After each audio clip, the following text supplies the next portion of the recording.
అద్దంకి దయాకర్కి bumper offer. Telangana Congress Rajya Sabha అభ్యర్థులుగా మాజీ కేంద్ర మంత్రి రేణుకా చౌదరి, సికింద్రాబాద్ డీసీసీ ప్రెసిడెంట్ అనిల్ కుమార్ యాదవ్లకి అవకాశం దక్కింది. రేణుకా చౌదరికి అసెంబ్లీ సీటు ఇవ్వకపోవడం, లోక్సభకు కూడా సీటు దక్కే ఛాన్స్ లేకపోవడంతో రాజ్యసభ అభ్యర్థిగా అధిష్టానం ఫిక్స్ చేసింది.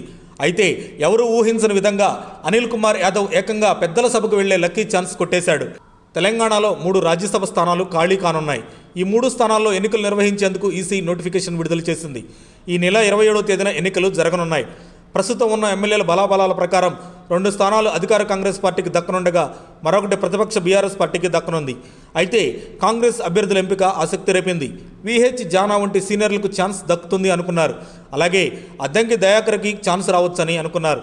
ఇటీవల ఎమ్మెల్సీ అభ్యర్థుల ఎంపిక సమయంలోనూ అద్దంకి పేరు వినిపించింది. ఆయనకి దాదాపు ఖాయమని అనుకున్న చివరి నిమిషంలో ఛాన్స్ దక్కలేదు. దీంతో రాజ్యసభకైనా ఛాన్స్ వస్తుంది అనుకున్నారు.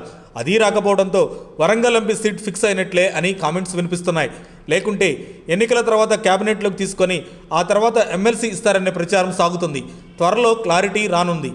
ఇక వచ్చే లోక్సభ ఎన్నికల్లో 15 స్థానాల్లో విజయం సాధించడమే లక్ష్యంగా కాంగ్రెస్ అడుగులు వేస్తుంది. అభ్యర్థుల ఎంపికపై కూడా గురిపెట్టింది. మరిన్ని అప్డేట్స్ కోసం మా కాయ్ టీవీని సబ్స్క్రైబ్ చేసుకోండి. మా వీడియో కనుక మీకు నచ్చినట్లయితే లైక్ చేయండి, షేర్ చేయండి. మీ విలువైన అభిప్రాయాలను కామెంట్ బాక్స్లో తెలియజేయండి.